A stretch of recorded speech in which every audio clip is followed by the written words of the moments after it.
Album review for the new Parannoul record, After the Magic. I know this is mostly supposed to be a Japanese music channel, but Korea's almost there. East Asian music, we can call it. Parannoul is a Korean shoegaze musician who broke out in a huge way from his 2021 album To See the Next Part of the Dream, an album that I absolutely love. White Ceiling from that was my song of the year for 2021, and it's just generally one of my favorite songs ever. Needless to say, my expectations going into this album were sky high. So did the album reach them? Polaris is the first song here, and we start with a silly little acoustic guitar instrumental that just oozes beauty. This immediately contrasts with his last album, which felt depressive and was very maximalist. However, here we're just stripping it back to an acoustic guitar. All this is, however, until we get to the drop. And oh my God. The first time I listened to this, the only thing that dropped harder than the song was my jaw. Out of nowhere, you're getting transported through a cyber tunnel into space by some synths that are completely new for him, before he sends you right back into loud-ass shoegaze. It's a stunning track. The production is also immediately noticeably cleaner than his last album. The drum programming is exceptional, the aforementioned synths are otherworldly.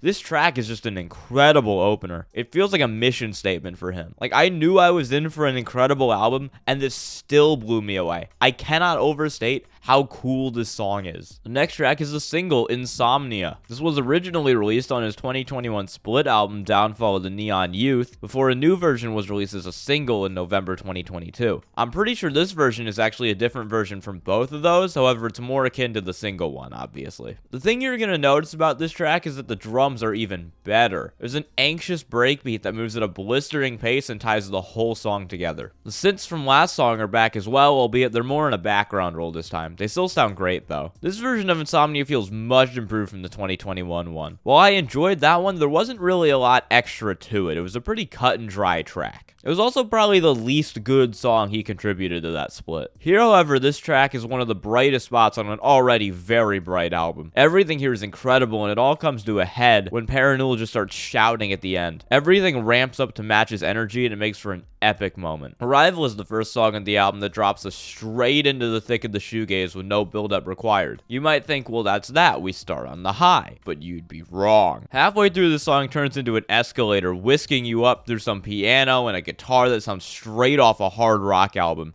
in one of the best moments of the whole record. When you finally arrive at the top floor several minutes later, the unstable beauty of the first part is gone, replaced by a claustrophobic wall of everything. Parannoul's vocals are more expressive than ever. The drums never give you a chance to think, and the guitars melt your ears. My only complaint is it's not long enough. If that went on for 2, 5, even 10 extra minutes, I'd still love it. The second half of that track is something special. I just hope there's an 18-minute demo of this like there was of White Ceiling, because I'd love to hear it. We Shine at Night was the other single for this album, released just a couple weeks beforehand, and this is another song with two very distinct halves to it. The first half features a strong melody, and uncommonly for Parannoul, is more focused on the singing than anything else. There's less noise, and at times it feels like a more normal indie rock song. Around the 3-minute mark, however, just like a lot of other songs, here we change course.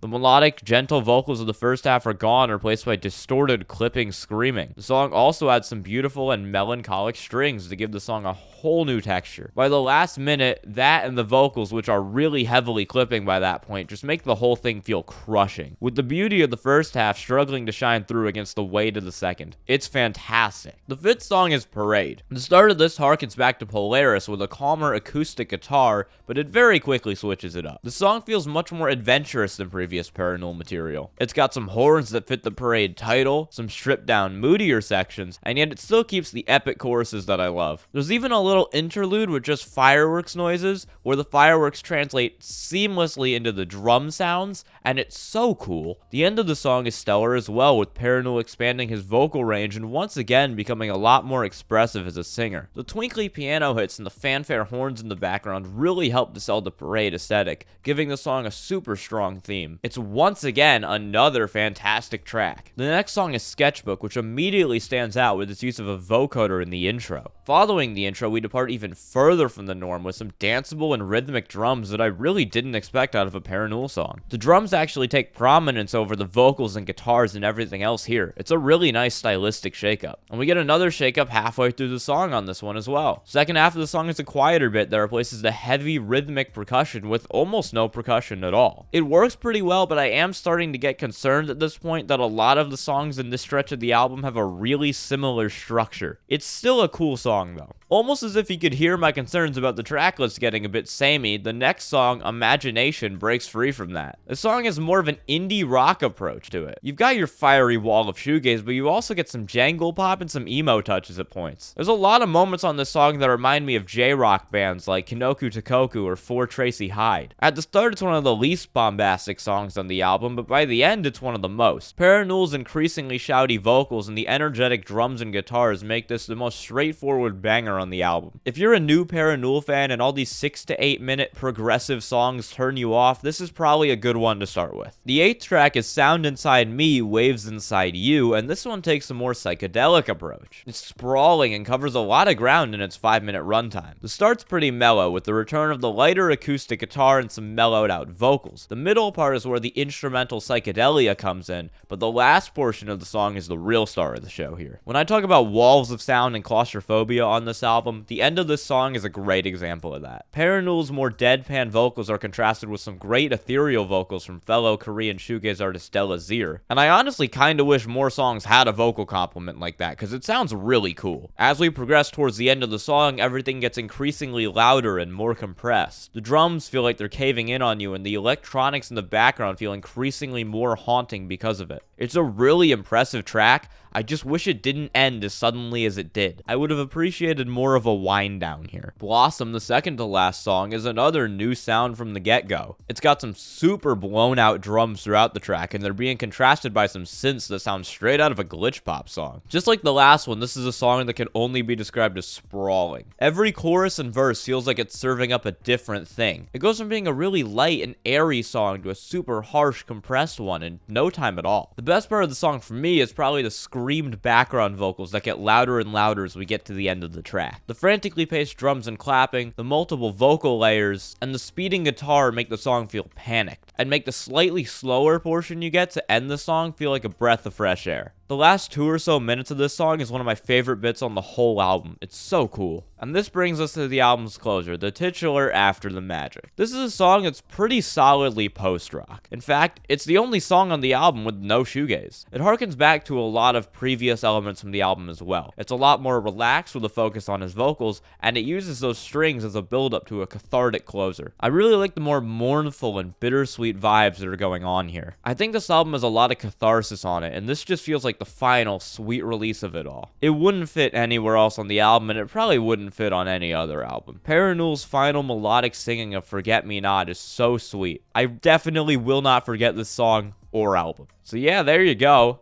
This album is absolutely awesome. Every song here serves such a strong purpose, and most of them have moments I can only describe as mind-blowing. There's so many standout moments here and so much to love. It is similar to his last album, but as I mentioned, I love that album. It also feels like it's a step forward to more happier, upwards-looking music instead of the straight depression that permeated his last record. I'm gonna give this a 9.5. This album is awesome, and it feels like a landmark for this genre and scene right now. Parannoul has arrived, and I don't think he's going away anytime soon. Yeah, like, comment, sub. I would like to not have to work full-time during college. Bye!